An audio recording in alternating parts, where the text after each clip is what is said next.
Welcome, Amelia, Dr. Amelia Hall, who joined our team last year. Amelia received her doctorate at Oxford University, and she is also a professor at Naropa University. So we're thrilled when Amelia joined our team, and it's been wonderful to have her working on the editorial team. So I'm going to hand over to Amelia to run this event and to talk about this incredible text. Thanks so much, Amelia, and welcome. Thanks. Thanks, Doma. Hi, everyone. I guess I should say good morning, good afternoon, and good evening, because I think we're all over the world. And yeah, as Doma was saying, that we have this amazing opportunity to work with these incredible texts. And I think in the beginning, when I want to just acknowledge the incredible work that makes research like this possible. I mean, the Khyentse Vision Project has undertaken this monumental task of documenting and preserving Jamyang Khyentse Wangpo's vast literary legacy. Um, and then we also have platforms like Lutzow House and the translation work of our translators, and we have in-house translators, and also we like this text has been translated previously, so I just want to make sure that I acknowledge Han Kopp, who did the original translation of this, and I had the great honor of being able to edit it. So I want to yeah, I just want to explore some of this beautiful sadhana.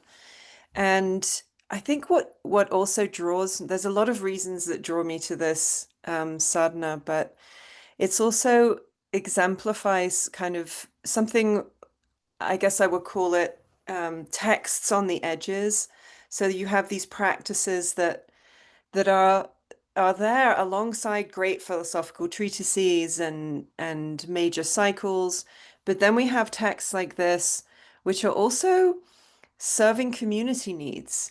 And I think that we're looking at a practice that it could have disappeared, actually. I mean, these practices are very rare because of this, the primary female deity in consort with her male consort in union. And it's a what I call a female primary deity configuration, and it's centered on Vasudhārā, the golden goddess of abundance. And I just want to say that the actual timing of this talk feels really auspicious because in the Northern Hemisphere, it's the harvest, it's the beginning of the harvest season, it's a new moon. I'm sitting and the sun is setting through my window. So it just all feels very auspicious in this moment that we're talking about this gorgeous golden goddess of abundance. And I do have a couple of slides, so I don't know if those are up. I can't see, I can only see myself, but I'm assuming that they're being shared. Um, so Not yet, Amelia. Do you want me to share it now? yeah, let's just start. There's only a couple of slides, but let's just put them in there. So we're gathered at this auspicious time right now to talk about this concise daily practice of Vasudhārā with consort. But this isn't simply about material wealth. When you look at this sadhana, what you'll see and what we'll discover is this very sophisticated framework that really is integrating spiritual development with very practical, what I like to call abundance consciousness. And so we have this mixture of this, developing spiritual practice and the just like the whole process of generosity and what that means. And so as I started, it's a really amazing, beautiful text, and it's got this quality in it, which is this enlightened, enriching activity. And practices like this one were likely developed and revealed for lay practitioners, or at least it has a quality of lay practitioners really being the ones that would benefit from this, and I'll talk about that in a minute. But it's really, I think, a kind of sadhana for people navigating this complex territory of spiritual practice and worldly responsibility.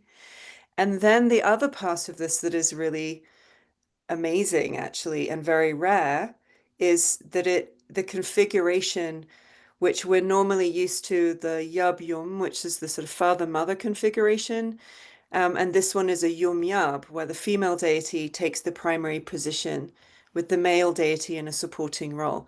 And these kinds of sadhanas were likely always uncommon. And so what we have here represents really specialized transmission for particular circumstances rather than, I don't know how widespread they were. I myself as a scholar am just sort of delving into these kinds of practices because there isn't a lot of scholarly work done on them, and I don't know how rare they are, but they seem to me to be unusual. And so this kind of rarity makes Khyentse Wangpo's preservation of Yabyum liturgies through his Terma revelations really particularly precious. So now, we have these accessible for practitioners and scholars right now and in the future. And so I think that there's really something beautiful and precious about practices that address the daily concerns of lay people, especially ones that involve material prosperity, and maybe are more vulnerable to being dismissed as worldly or not truly spiritual, but the actual development of generosity and the enriching qualities that are embodied in this practice are things that can be of benefit to all. And so I think you'll see when we look through, if we've got time and we read through it, you'll see what I'm talking about. But let's meet Vasudhārā herself. If we could go to the next slide, I think we have this beautiful tanka of her. Okay, we'll stay there. Then we'll go to the beautiful tanka. So this image that I have here is a Nepalese version of her. So she's very popular in Nepal. So this is a six-armed version of her. So I want to talk a little bit about her backstory. That I love doing this when I kind of talk about deities that try and find out their backstory if I can. But this story reveals something about, I think reveals something about the Buddha Dhamma's relationship to material abundance. So the story or the origins that we've been able to find comes to us through a sutra called the Inquiry of Layman Sukandra, and it represents something kind of unusual, particularly in early Buddhist literature. So these early sutras. And in this story, a poor householder approaches Buddha Shakyamuni, not with requests for profound philosophical teachings or for advanced meditation instruction, but really with a kind of direct economic concern. And he asks the Buddha for methods to obtain like gold, grain, silver, and gems so that he can feed his family and engage in charitable giving.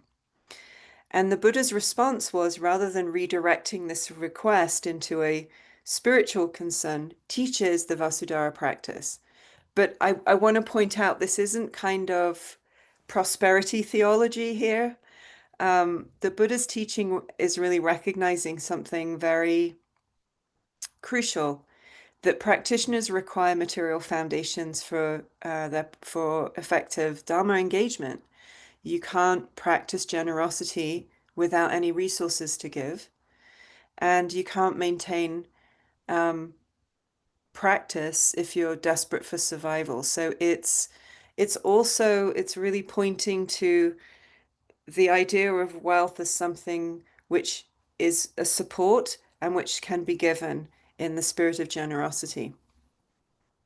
So if we jump ahead a few centuries now, in terms of Vasudhāra's backstory, we have some references from the Tibetan historian Taranatha writing in about the 16th, 17th century that has records of other legends that illuminate Vasudhāra's character and function.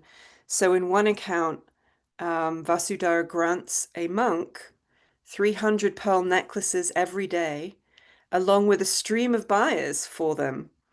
But the crucial detail, again, is the monk didn't use this wealth for personal luxury. Instead, he invested everything back into the community, supporting fellow monks and students, purchasing ritual objects, and making generous donations. Because he didn't hoard the wealth for personal gain, Vasudhāra continued bestowing these gifts throughout his life. And then, there's other similar legends of a poor philosopher who learned this practice from a monk and then quickly prospered by receiving land and a teaching position, but then shared everything with others in need. So there's a pattern here, which is abundance flows through generosity and not through accumulation.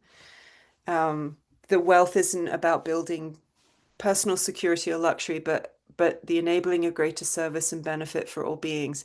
And this is very much a theme in this sadhana. And at the end, it's very explicit that this is for benefit. So iconographically, she shows up in a few different regional variations. Nepalese representations often show her with 6 arms. She's always gold. She has this radiant generosity that creates abundance. If she's on her own, she's seated in the royal posture, often with one foot tucked up and the other resting on a small treasure or conch shell. So it's a posture that's similar to Green Tara in that she's very responsive. So this is indicating her readiness to step in and help.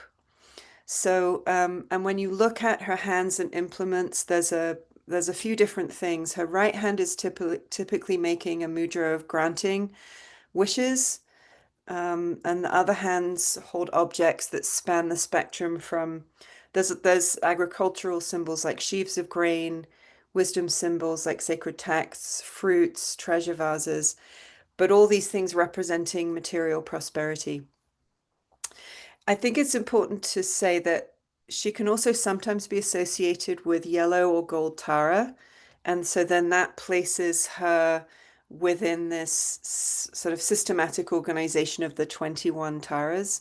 And each one of those have very specialized representations of different kinds of compassion for different spheres of need. In Nepal, Vasudhāra really functions as a central household deity. There's archaeological evidence that show thousands of small-scale bronze-painted representations. So this suggests that this were really this is part of domestic ritual use. And then in Tibet, her role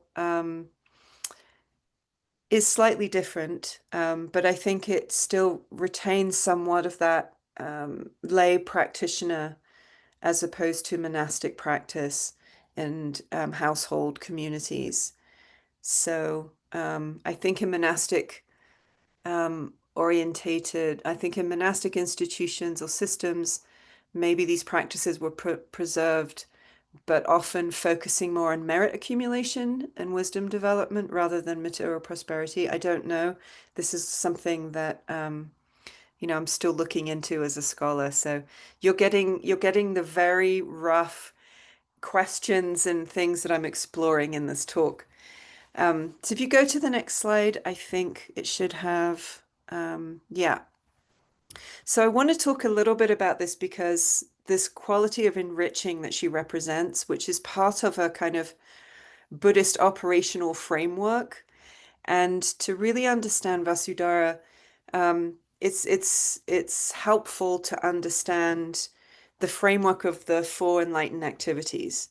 And it's this kind of, I think of it as like a Dharma-infused operational system for how enlightened compassion manifests or is applied according to specific circumstances and need.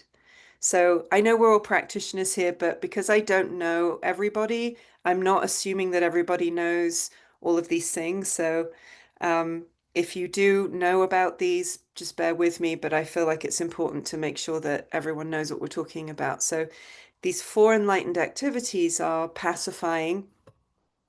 So pacifying is usually associated with the color white. So deities that are white are usually associated with pacifying activities, and this is things like addressing negative conditions through healing, protection, the removal of obstacles, white Tara practices, for example, for protection from dangers.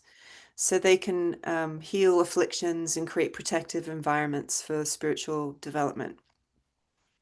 Magnetizing activities are associated with the color red.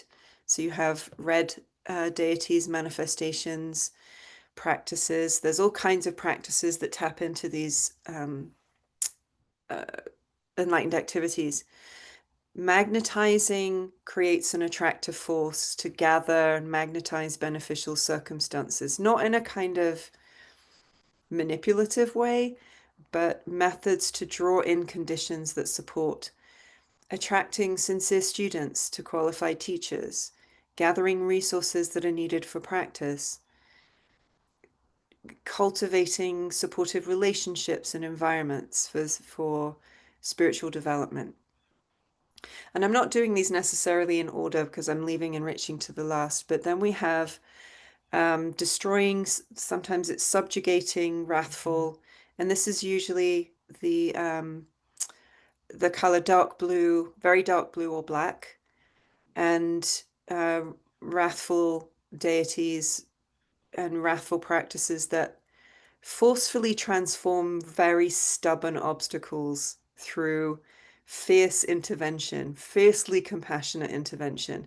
So it isn't violence in a conventional sense, but fierce compassion that cuts through self-deception, destroys ego clinging, eliminates things that really are blocking spiritual progress, and oftentimes employed when to address situations where gentler approaches have not been effective. Anyone who's a parent will recognize this, I think. But then there's enriching, and these is associated with the color yellow, gold, golden manifestations like Vasudhārā.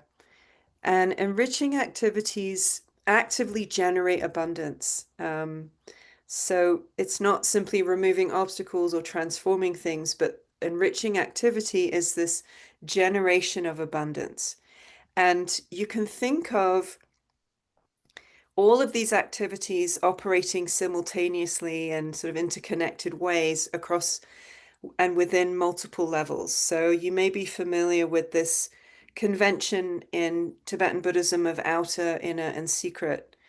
And so on an outer level, the enriching activity is the provision of material resources, economic security, the foundation that makes sustained practice possible.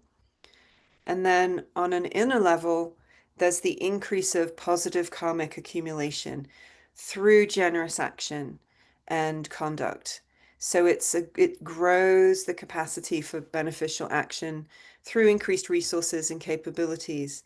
And then if you want to think of this on the secret, or I like to think of the secret as the cosmic or wisdom level, and it's the expansion of understanding and realization. So we have these beautiful frameworks to understand how these sadhanas work. And then this one particularly is this activity of enriching or increasing. And so then we have this enriching practice, which is this kind of abundance consciousness, a shift from a kind of scarcity-based thinking to recognition of natural abundance. And I'm not talking, this isn't kind of new age positive thinking or prosperity gospel, but genuine perceptual transformation. And this is based on the understanding of karmic causation and the relationship between generosity and prosperity in a very kind of interconnected way. And so we're talking about it's not about getting rich, but having enough to live ethically and help others, to live well and help others, to generate merit, to understand how generous actions create positive karmic conditions that naturally manifest as abundance. And so it's recognizing this interconnected nature of prosperity, and virtue and abundance. And then there's the wisdom development, recognizing the ultimate empty nature of both wealth and poverty, but utilizing resources skillfully for the benefit of beings. So there's a kind of built-in system framework here that is actually preventing attachment to wealth, but avoiding the opposite of extreme of maybe demonizing material prosperity or valorizing poverty. And so it's kind of this approach. It's this multi-level approach. I see this, which is distinguishing this as a practice of prosperity, which is free from both materialistic accumulation, but also a kind of renunciation extremes. So it's this enriching activity, and this practice is recognizing that practitioners need material foundations for effective practice. So if you could go to the next slide, please. And this is this beautiful tanka that is showing Vasudhārā in union with Jambhala, with her consort. So this is this is an intriguing aspect of this practice, which is the Jamyang configuration. And traditional gender roles in tantric iconography here is reversed. And I think this is really, it's delightful and fascinating and rare. And it's giving us an alternative perspective on how wisdom and compassionate, skillful means unite in enlightened activity. So the conventional arrangement, which is yabyum, is pretty familiar to anyone who's seen Buddhist art. You will normally see the male figure facing front, and you'll see the female consort in union, usually sitting on the male deity's lap. And here we have the situation reversed. And what we're seeing here is this is the union of compassion and wisdom, or skillful means and wisdom. And while normally in most images that we're familiar with, the male deity sits in meditation posture with the female consort on his lap, here it's reversed. Now, while this iconography might suggest hierarchy to our eyes, the traditional understanding is really emphasizing inseparable union. Wisdom and skillful, compassionate method as equal partners in enlightenment. So this physical positioning is reflecting iconographic convention, I think, rather than any kind of spiritual dominance between the masculine and the feminine. But what we have here, because this is so rare, is there's this preciousness here, because this Jamyang reversal offers a fresh alternative iconographic perspective on this same inseparable union. So rather than representing a hierarchy in either direction, I don't know, this is simply my interpretation here, but I'm suggesting that maybe this reflects a particular kind of effectiveness of wisdom-based approaches for enriching activity. I would really like to hear other people's opinions on this, but I have this sense of wisdom is in the driving seat here, and that compassionate, skillful means is the support, and it's emerging out of that.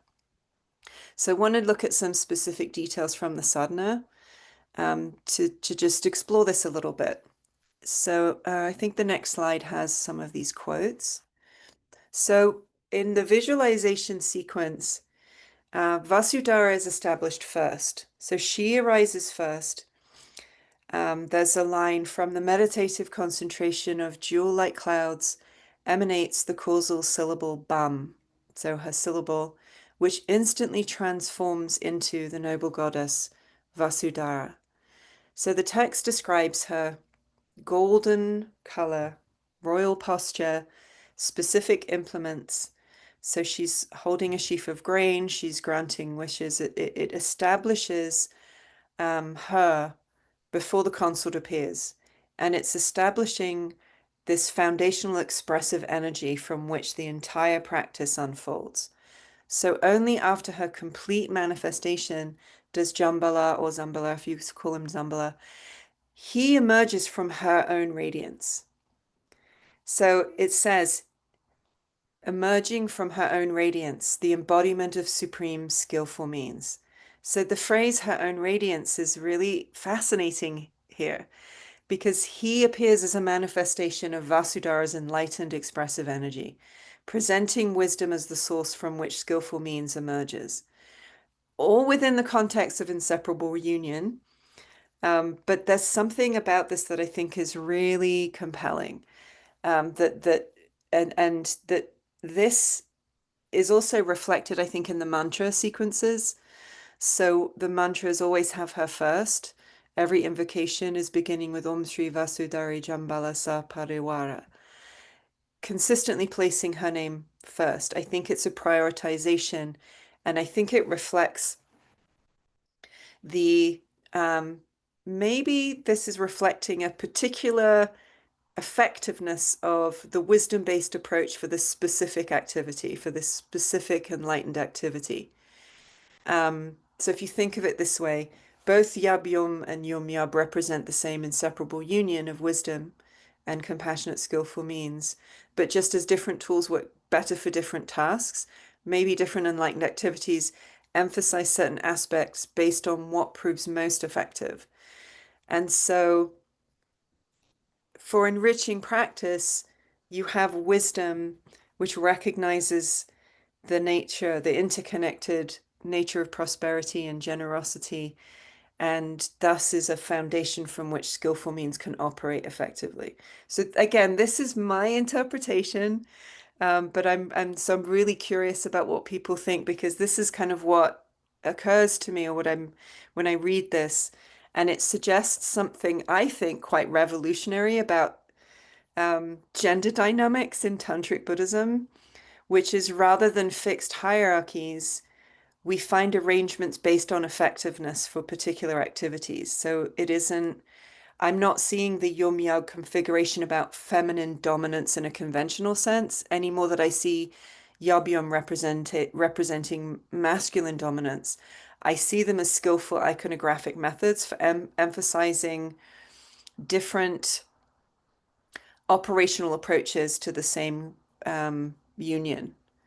So I'm going to just kind of try and close here so we have some time to talk and maybe read through the sadhana if it's possible. I don't know.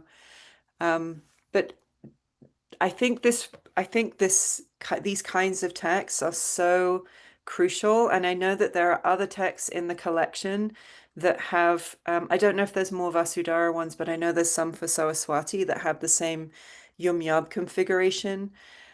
I think that these are really, really crucial avenues to continue research. But I think also a sadhana like this has really has significance for contemporary challenges. We live in a time now of really increasing wealth inequality, economic uncertainty, anxiety about resources, and I think that some of the kind of frameworks that are embedded in this sadhana are ways to free ourselves from competitive thinking, which comes out of this kind of scarcity consciousness, and how to naturally generate abundance. And there's a part in the sadhana that also reminds me of some of the teachings of Chogyam Trungpa Rinpoche. What he taught on what he called setting sun mentality versus great eastern sun, the kind of radiance of the rising sun. And he identified setting sun mentality as a pervasive attitude of decline, depression, spiritual poverty, losing the harmony of being human. He said something along the lines of where the sun is already setting in your world, you can't rise above the darkness. And so this kind of mentality that has an assumption of scarcity as a fundamental condition creates this assumption that there isn't enough goodness or wisdom or resources to go around. And in contrast, the idea of the rising sun, the great eastern sun, is a kind of uplifted, awake, fresh quality that recognizes abundance and goodness that is there within all of us. And so I think that inherent richness and wakeful quality is present in this practice and is offering a method for cultivating a shift in perception. So it's a different approach to abundance and spiritual practice. Enriching activity offers, I think, this method of integrating material well-being with our development, spiritual practice. And so I think that navigating the challenges of maintaining our spiritual values along with economic pressures, I mean, it's such a problem for us, for lay practitioners. I think that this is a really timely practice for our present times and for the future. And this also, I think it shows that Yomya practices, these female primary deity configurations, are there as part of an authentic lineage transmission. And I think that then this allows for, I think, a greater historical openness to diverse approaches to tantric practice than maybe what some more conventional or historic presentations have indicated. So in terms of being a scholar or being a practitioner or being a scholar practitioner, that there's this really fascinating opportunity that opens up when we get to engage with these kinds of practices. And so I think I'll close by just having extreme gratitude to Jamyang Khyentse Wangpo for this precious teaching that we can now engage with and talk about and read and maybe practice once we have the empowerment. And that we have this golden goddess that is showing us that material abundance and spiritual wisdom aren't opposing forces, but they're dance partners, inseparable dance partners. And that enriching through generosity enriches all of us, and that we can awaken to this natural wisdom through this demonstration, this expressive energy of Vasudhārā. So I'm going to stop because I'll just keep babbling on, and I appreciate you listening. This is really, I mean, I just sort of wrote some rambling thoughts down about this sadhana, but I think I'll hand it over to Doma and see if you want to, if there are any questions, or if you want to look at the sadhana, or what we want to do now. And the sun's gone down now. Thanks so much, Amelia. That was really wonderful. I was just going to discuss a little bit more with you some of the things that you raised, because you raised a whole bunch of really interesting, important points in there. One of the things you were talking about was this, it kind of grabbed my attention, is the using this kind of practice as an antidote to poverty mentality, that sense of spiritual poverty. And I was just thinking about how, often people see a practice like this and think, oh, a wealth practice, but they miss all of this other aspect of how critical generosity is, just as a means on the path. And I was thinking about things like, even in our own selves, the way that a sense of generosity and spaciousness, even with our own emotions, let alone with other people, like that kind of generosity, the way that it's so multifaceted and so essential to have that kind of enriching attitude all the time. And also the way that that crosses over into increasing life force. There's Yes. kind of like a really important link there between being generous altogether, I was thinking about even in the aspect of um, wanting to support other people and wanting to compliment other people and care about other people. There's a generosity about that, isn't there? So I wonder if you can say a little bit more about that whole different way of relating to generosity in terms of your own working with things that come up and with your own life force. Yeah. Yeah. You've said a lot there too.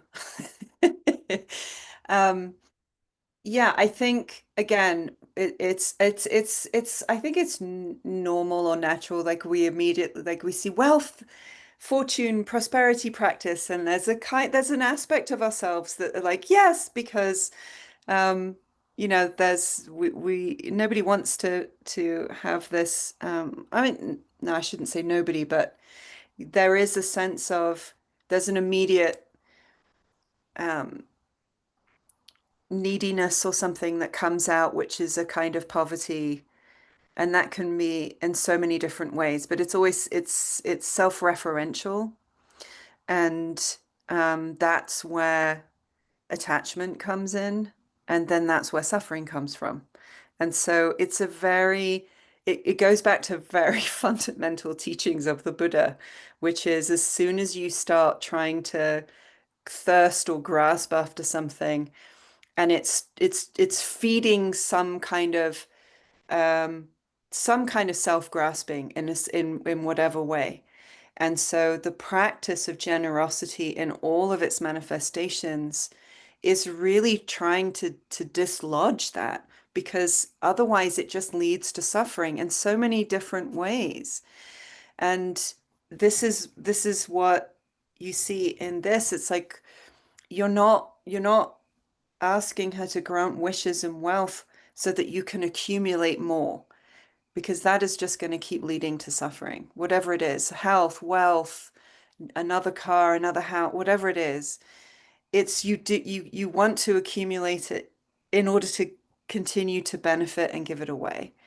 And so this is um I live in the United States. This is not necessarily a mindset that is mainstream here. um, Particularly. And so it can seem very sort of attractive to get attracted to these prosperity or wealth deities for accumulation. But ultimately it really is about the wisdom of generosity in I've tried to point out the sort of outer, inner, and secret levels of it. So it relates to physicality, but it also relates psychologically, but it also relates on a very cosmic level.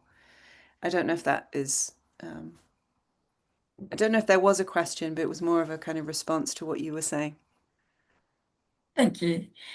There's another topic that's come up in the questions, which I think is another important point that you raised. And I guess this is around the discussion of gender hierarchy that you raised, Yeah. the sense that even though the iconography is reversed, it's not indicative of gender hierarchy. So there's a question that Kadakama asked about that there's a paucity of soul hero sadhanas with that it is Yum in that Yeah. arrangement. And whether it could be that these kind of sadhanas were suppressed because of sexist prejudice at the times, and that these kind of practices were not normal because of that kind of patriarchal attitude in Tibetan society.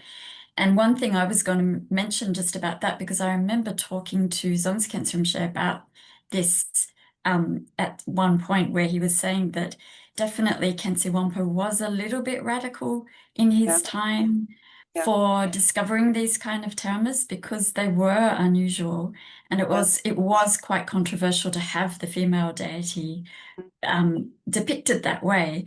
But to go back to your point, that doesn't necessarily mean that there's any hierarchy posited, does it? It's just trying to get us to loosen our concept that the male deity is the primary figure in that union.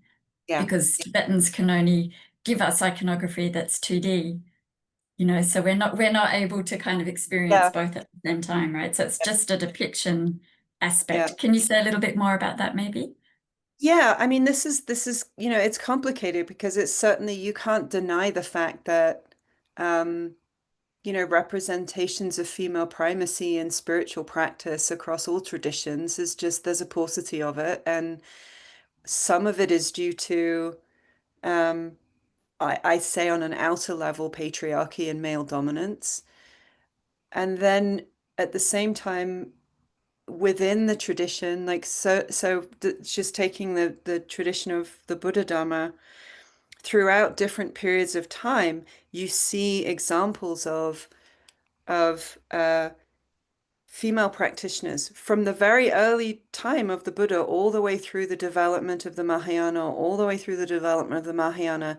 And there's time periods where women are and female-centered practices are there.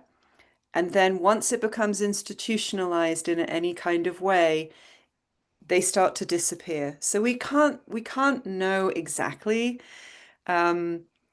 what was lost, what was there. But I would agree that, yeah, these would have been pretty radical in the sense of having the iconography and the practice really showcasing the feminine. And but then I think on a deeper level, when you're actually working with, it says it in the text, and this is a word that the translators and editors are always talking about certain translations of words, but zunjuk, this word zunjuk in Tibetan, inseparable. I mean, I don't want to cause a controversy by saying one particular translation of that word, but what we're ultimately talking about is not a dominance of the masculine over the feminine or the feminine over the masculine. It's the inseparable union of those qualities. It's not even about gender at that point, at that level, right? But then we have, on a very outer conventional level, these representations of where we have a really dominant image of the male, in the male facing front and the woman and the female in the lap, supporting. And it's true, these are 2D images, and there are beautiful temples where you can see this depicted in statues, and you can walk all the way around them. I know of a couple of places where you can see, and you really get that idea of inseparable union from that. So yeah, it is complicated. I think that we have to hold all of these levels, which is why I tried to talk about that a little bit, because yes, on one level, these are rare practices, and how amazing is it, especially if you inhabit a female body, to have an example of a practice that really is part that you can really feel in your body, and that the qualities of of the feminine, which we all have. Well, we all have masculine and feminine, but that's so it's so celebrated and presented here in a way that feels so delightfully empowering for the feminine. And it's needed. We need it. Whatever body you're in, you need the feminine. The Buddha couldn't wake up without the feminine.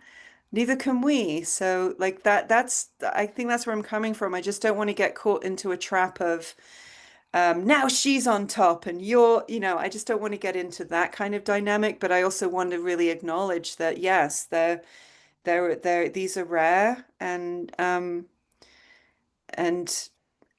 amazing that we have it, and that Jamyang Khyentse Wangpo gave us this.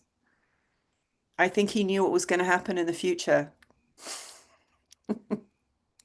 Thanks, Amelia. Katakama, if you feel like we haven't answered or addressed your question, would you like to ask your question? Would you like to unmute yourself and join the conversation? If not, we'll move on to another question. Okay, maybe we'll. I can't speak Oh, out loud now. Sorry. okay, no problem. No problem. In that case, there's also another question, Amelia, from Ana Fuentes, which is about, talking a little bit more about the view of providing support or enrichment for a degenerating planet and as an antidote to greed. Especially, could you say a bit more about that in light of the modern plight of this planet in decay? Yeah. I think that, I mean, we can see, I actually think all of these activities are really important in terms of that question. There are things that need to be pacified. There are things that need to be magnetized, enriched, and there are things that need to be subjugated. Because it's, it's like this is the only thing that's going to work. But yeah, I mean, Vasudhārā is I think also really timely because like in Nepal, she's an agricultural goddess. She's associated with the cultivation of rice and material abundance in terms of agricultural abundance and what it means to actually take care of where you live and not dump pesticides on everything because you need more, right? I mean, how much rice, just take rice, for example, that's genetically modified so it grows quicker and bigger and longer. And we're losing these kind of wild varieties that are, much healthier and maybe not as easy to grow. But that kind of quality, she really represents, I think, a kind of ecological goddess in a certain way, which is if we continue the way we're going with the exhaustion of our material resources, it's that scarcity mentality. It's a kind of rapacious, like we need to accumulate. And it's a result of individuals who are wealthier beyond anything they could possibly actually need, right? And it's creating suffering. So when you accumulate and you don't give it away, you're actually ultimately only creating more suffering for yourself. And so it's very, very much intertwined with the state of our planet. So you can do this practice if you can receive the empowerment and do this practice, you can do it for the planet as well as all beings. Thanks so much, Amelia. Have we got any other questions from the audience? Please feel free to raise your hand or just unmute yourself.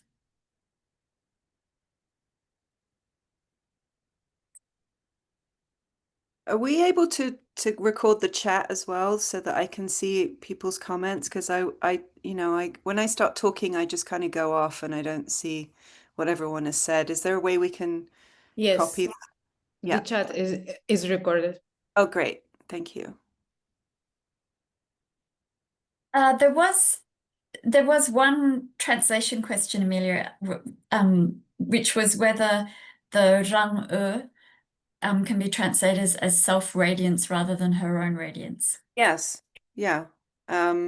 So we don't have the translator here. I edited this text. I didn't translate it. But you could also say self-radiance as well. I see Heidi in my chat and she's a translator, so I want to know what Heidi thinks. Can you share? Wrong. Well, I just commented that that would be especially relevant during the self-visualization section, which I see is lower down in the text. Yeah. And at that point, you are the deity. So yes, it's your own self-radiance.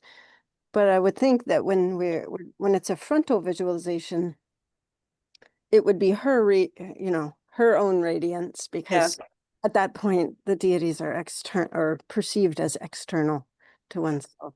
That's what I would imagine, although I haven't read the text carefully. Thanks. Heidi, did you have any other insights about this practice or anything you'd like to share about Well, enriching activity? what was coming to mind for me was wondering whether there was anything about the 7 kinds of spiritual wealth, particularly contentment. In this, I mean, I always think of one of the greatest forms of wealth as being contentment. And I wondered whether I did a quick search of the word, and I didn't find it in the text itself, but I haven't read it carefully. Yeah.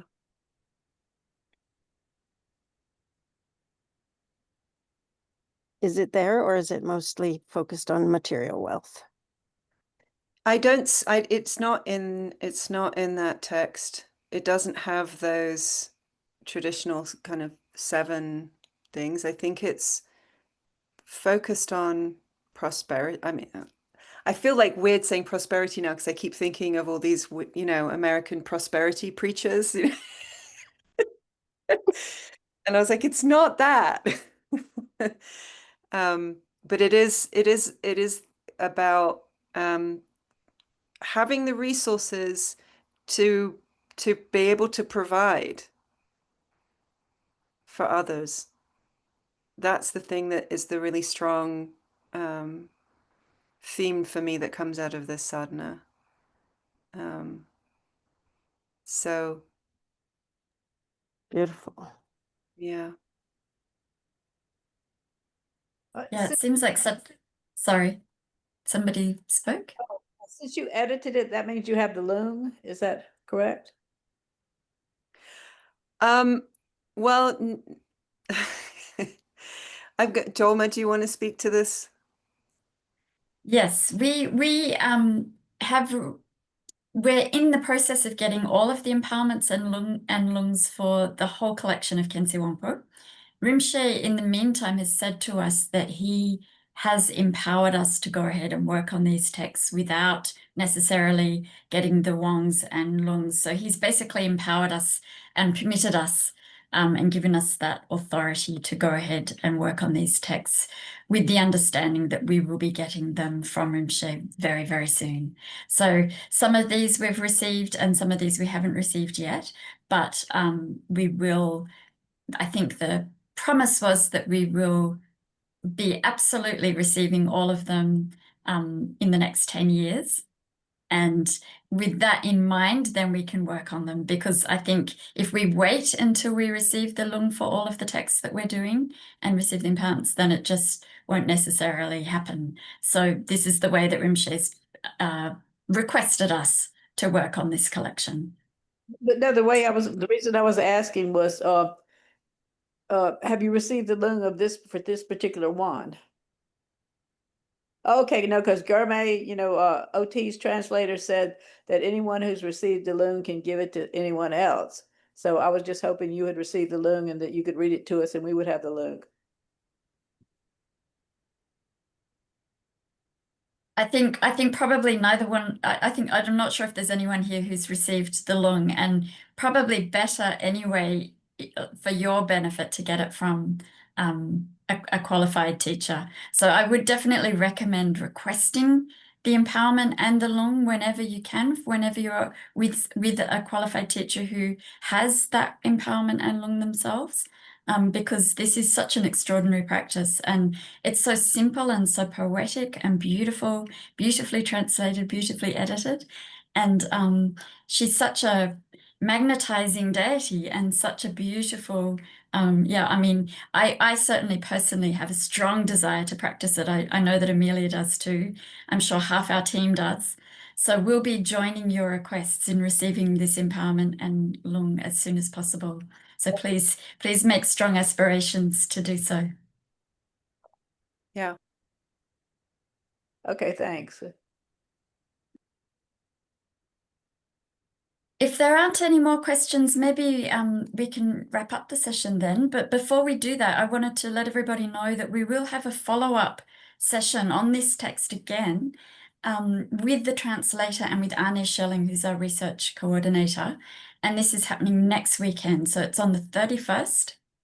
And there'll be notifications up about that on our website, and join our newsletter mailing list so that you can be updated. And it's also in our social media. But I think Ina has also just posted the details of it in the chat, and she's just posted the link to register. So I really recommend joining that session as well, because I'm sure that Arne and Hancock will take quite a different approach in how they're exploring this text. And you'll get a whole lot of different information, and especially anyone who's interested in the translation of technical terms in this text, I really recommend you attend that session, because I imagine it could be quite more translation based. So thanks so much for joining us. Thanks so much, Amelia, for presenting and working on this gorgeous text. Oh, thank you. And I just, before we close, in the spirit of generosity, any merit that was generated from this set time together, may it benefit all beings. And any mistakes or errors that I made in whatever I said, I entirely own. And thank you for showing up. And let's hope we get the lung for it. And in the spirit of generosity too, I should say too, if you feel ever like supporting the process of translation of these texts and supporting Rinpoche's activity, please donate to Khyentse Foundation. There's a donation portal also on our website, which goes to Khyentse Foundation, which they then use for all of Rinpoche's activity, including our project. So, and when I say Rinpoche, I should qualify that I mean Dzogchen Khyentse Rinpoche. Our two main principal advisors for the project are Dzogchen Khyentse Rinpoche and Jigme Khyentse Rinpoche. So we're right at the source with the incarnations of Jamyang Khyentse Wangpo guiding this project. So thanks so much, everybody. Thanks for joining us. Please see you again next time we meet. And just to remind you all, we will be having a session on a different text each month. It's our Text of the Month initiative. Stay tuned for next month's text. But each text is totally different, and we'll be inviting different guests and different speakers each time. So please join our newsletter to keep updated on that initiative. Thanks so much, everybody. See you next time. Bye. Bye. Thank you. Thank you. Thank you, Tuma. Thank you, Amelia.